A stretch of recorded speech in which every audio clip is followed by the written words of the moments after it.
We've got an odd debate to review here. On the one side, we've got a full-blown communist, Caleb Maupin. Caleb isn't a fake communist like Vosh. He's the real deal. He's someone who thinks that the Soviet Union was a good country that didn't do nothing wrong. In the other corner, we have woke libertarian Adam Kokesh. He's a failed 2020 US presidential candidate for the Libertarian Party. Like many other successful candidates for office, Adam Kokesh announced his political campaign hours before being arrested for evidence tampering. As his running mate, he selected notoriously crazy millionaire John McAfee. You know, the only tech mogul who may or may not have murdered people in Central America. The debate topic is whether capitalism causes police brutality.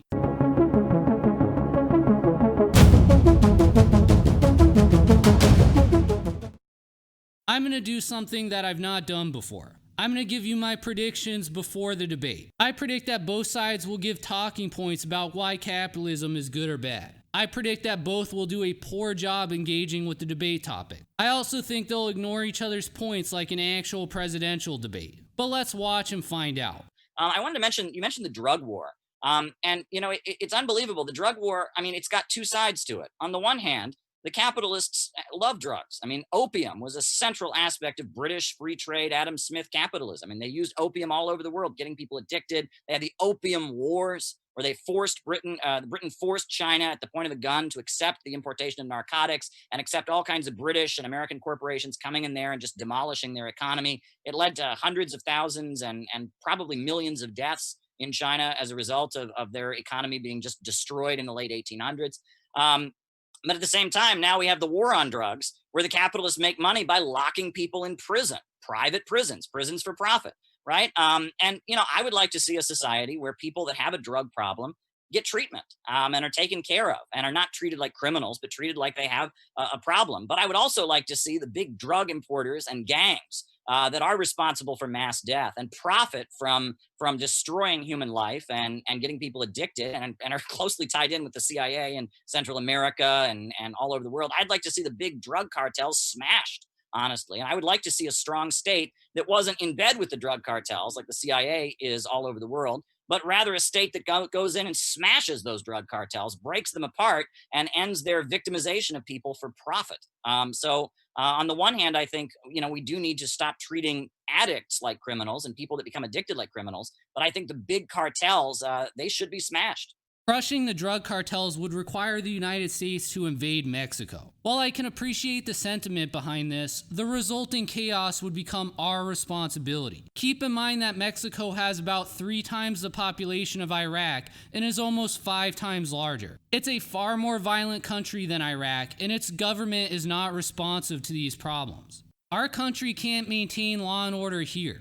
The idea that we could successfully manage a collapsed Mexico is one of pure fantasy. A far less stupid approach would be to just stop trading with Mexico. Shut down all the ports of entry. Allow plane travel only. Finally, secure the remaining unpoliced sections of the border. You, as a free, independent human being, have the right to decide what you put in your own body. And it is criminal for anybody to interfere with that fundamental human right. The drug war is fundamentally unethical because it doesn't respect self-ownership. And it's funny, you say, like, the capitalists love drugs. And you know what, in a sense, well, I mean, I'm a capitalist, I like drugs, but you know, you obviously were making a bigger point here. And it's that drugs have been used as a tool of manipulation economically by the rich and powerful throughout human history. The idea that drug prohibition is a scheme by the wealthy is ridiculous. Nothing unites conservative and left-wing donors more than justice reform. Conservative billionaires don't want to pay for it. Left-wing billionaires are convinced that the police are evil racists. However, this hasn't stopped morons from rattling on about how the prison industrial complex is the cause of mass incarceration. It couldn't possibly have anything to do with the cavalier attitudes of Americans towards drug use and violence. The reality is that only a small percentage of prisoners are locked up in private prisons. The private prison lobby couldn't possibly be any more influential than the state chambers of commerce. State chambers of commerce lobby incessantly for the lowest possible property and sales tax. This, of course, means less spending on police and prisons. Now, if Adam Kokesh makes the Vosh argument, I'm just going to call the debate right there and declare Comrade Caleb the winner. The Vosh argument is the dumbest, most absurd argument I've ever heard regarding criminal justice. The argument is that the United States has a high incarceration rate because of lobbying on behalf of bail bond companies. You know, the companies that can only make money when people are released from custody on a bond. The beginning of this debate was plagued with technical issues on Adam Kokesh's part. In addition to having a terrible video and audio quality, Adam Kokesh experienced constant dropouts and roboting. You know, you check a box when you join the Libertarian Party, LP.org, and it says, I oppose the initiation of force to achieve political or social goals. That's what makes libertarians different. We don't want to force our will on anybody else. So if Caleb wants to create I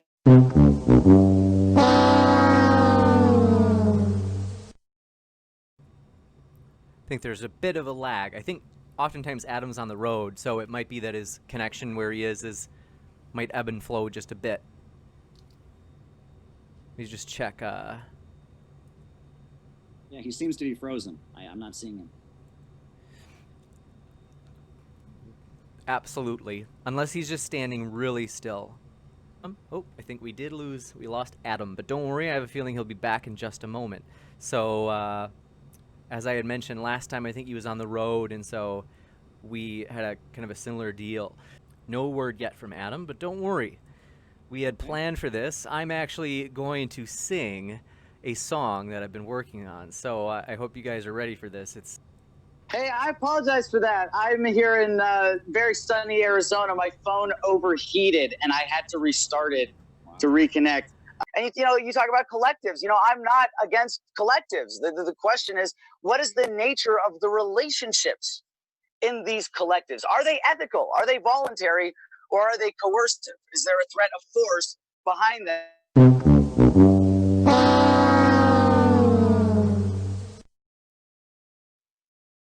I think we lost him once again.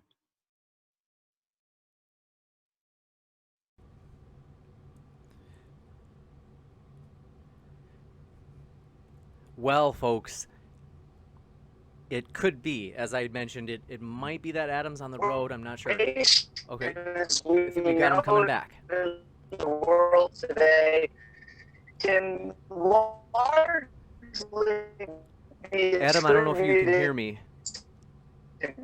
Governments intervening in markets, intervening with individuals. Okay, he's definitely still here. Right? To self-ownership, to trade. Adam, Adam, I'm so sorry to interrupt you, but we totally can't hear you. Includes the right. It's almost like there's a ghost. Let's see if... That's how I was hearing him. Yeah, let's see. We have lost Adam once again. Must be, I have no idea. Excellent. Hey! Got All you right, back. my phone cooled off enough. Let's see. What was it? My phone cooled off enough. Oh, okay, that's good. This statement, though, the capitalists love drugs. It seems intellectually like a very weak statement based on a false stereotype and...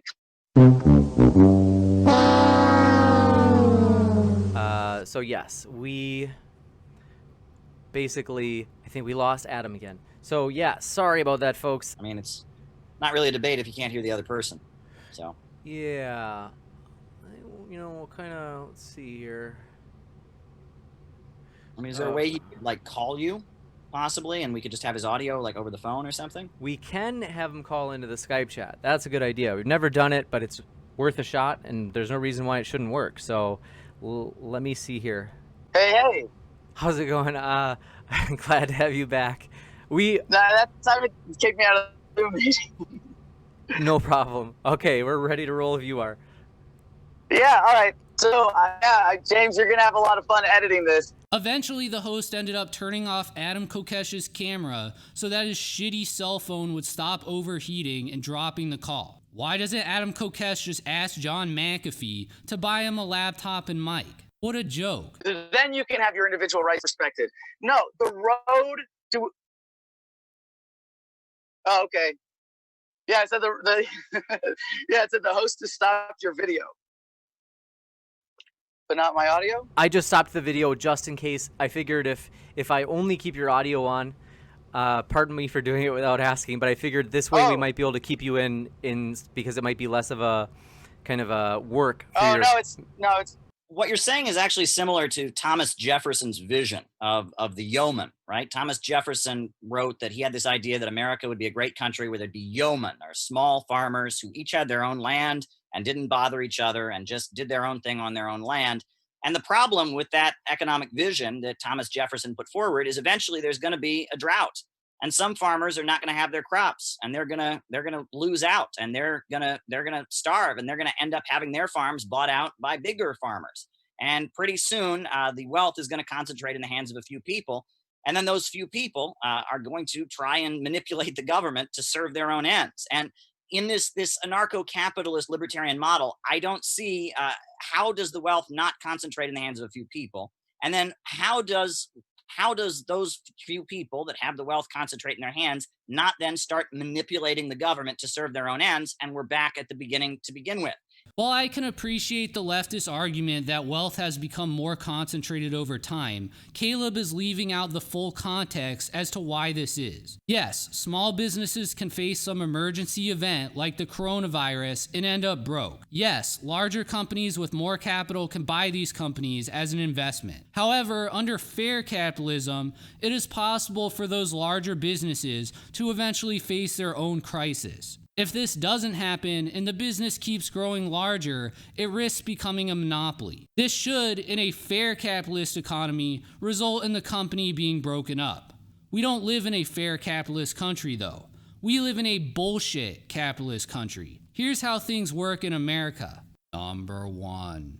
America has a reserve currency. This allows money to be printed during times of an emergency. This is supposed to prevent a situation from happening like Caleb just described. Number 2. Instead of giving the newly printed money to small businesses and individuals, which would actually help, the money is given to banks. Those banks then lend the money to big businesses that use it to buy up the smaller businesses. Number 3. In the 1980s, the United States basically gave up enforcing its antitrust laws. Monopolies have proliferated since that time. As a result, we pay substantially more money than Europeans for things like cell phone service, broadband internet, hospital bills, and airline tickets. Number 4. The more wealth created by the Federal Reserve, the more wealth gets captured by the wealthy people and businesses. None of this new money seems to ever make it into the hands of the middle class. Number 5. Every time new money is created by the Federal Reserve, the value of cash is reduced.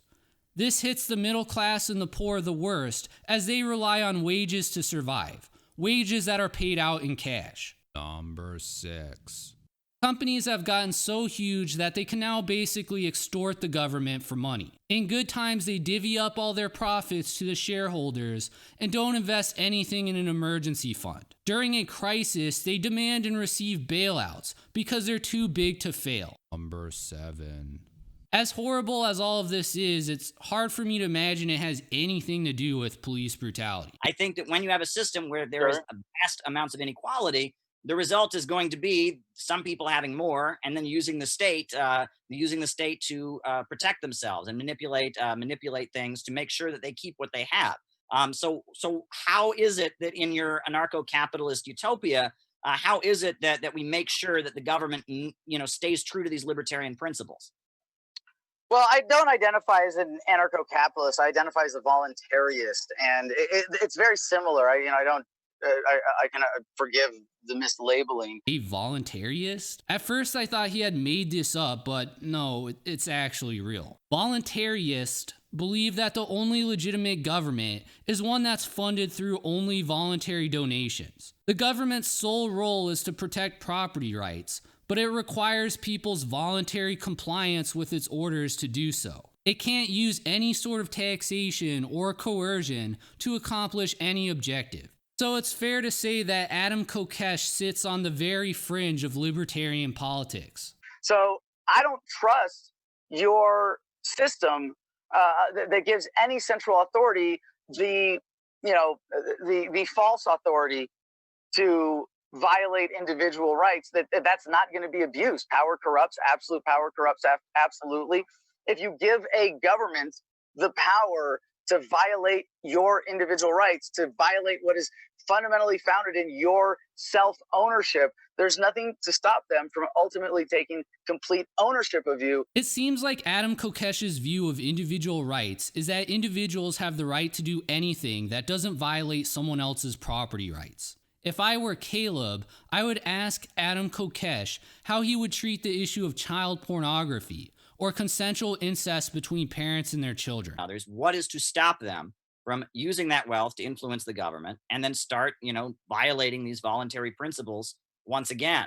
Well, yeah, first of all, no, it's fine. I don't mind, another angle on it at all here. The premise, though, I would disagree with, because the vast inequalities of wealth today are caused clearly by governments. Without government fiat currency systems, without corporatism, without central banks, you wouldn't have, without corporatism underpinned by intellectual property, which is another racket that violates individual property rights, then you wouldn't have what we have. Kokesh is correct to say that the central bank has played an outsized role in creating wealth inequality in America. That doesn't mean that eliminating it would necessarily solve all of the problems of inequality in capitalism. Before we had the Federal Reserve, most people still worked as low-paid wage laborers, and most wealth was concentrated in the hands of the rich. The central bank has made this problem worse, but you can't pretend it's the sole cause. It's also worth noting that the reason the Federal Reserve causes inequality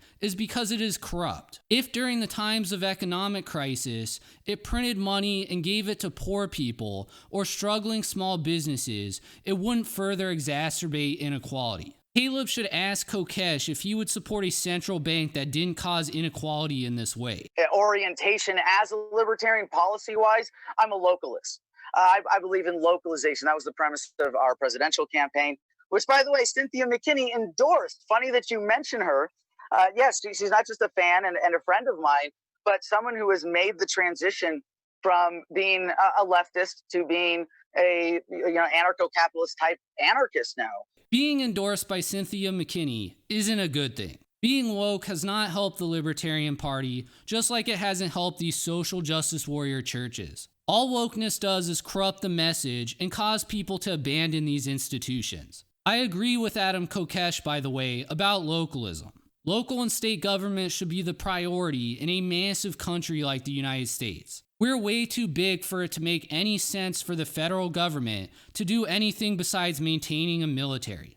What I also want to mention is, Adam, you've been doing this a long time. You've been one of the primary voices of libertarianism in the United States. And I mean, I'm not inside your head. I don't know what's, how you feel about things, but as I was looking over your career and your life, you must be really angry, because a lot of the people that were your biggest fans and biggest supporters seem to have abandoned you and become Trump supporters and jumped on board with the alt-right. They saw you as a convenient ally during the Obama years to talk about Obama being the gun-grabbing socialist who's going to take all our guns away and all of that.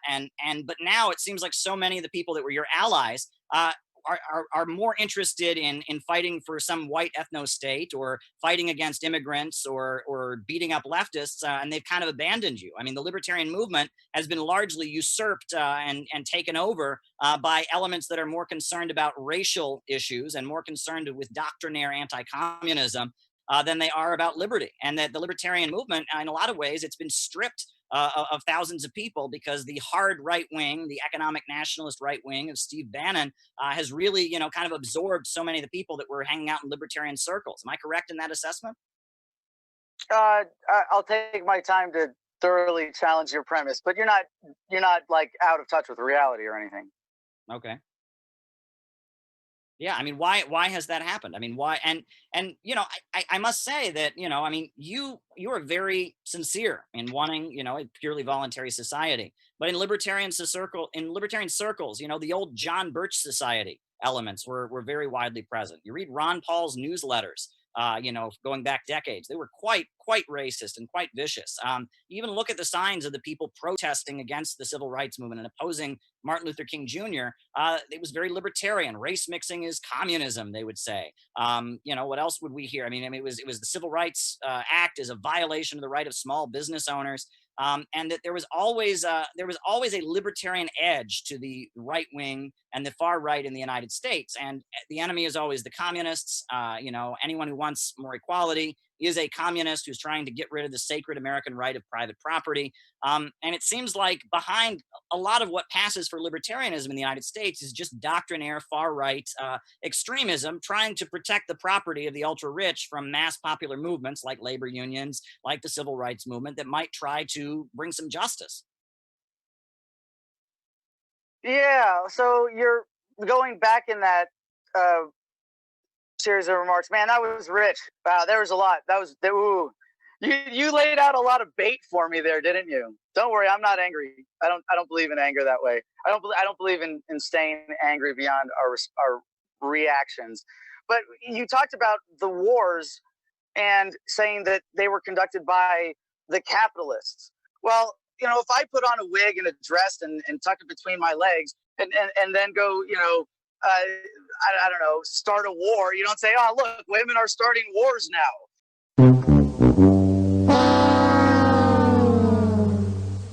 That was brutal. Caleb just explained to Adam that the Libertarian Party is hemorrhaging supporters. It's become too woke and fringe. Adam nervously seemed to acknowledge this. Caleb pressed him on it. Rather than respond, Adam changed the subject to something they were talking about a while ago in the debate. Well, right now we're about halfway through this debate. Like the actual Justice Warrior debate, I'm going to cut it here. If you enjoyed it, let me know in the comments. If people are interested, I'll do a part 2 debate review. My impression so far is that Comrade Caleb is winning, but not by much. I think he had some openings there where he could have delivered a knockout blow. He failed to do so though. Despite that, I feel like he's put Adam Kokesh on the defensive at least a couple of times. Meanwhile, Adam Kokesh has not really pressed hard on Caleb Maupin at all. Anyways, if you enjoyed the video, please help small YouTube channels like mine by subscribing to them. Thank you.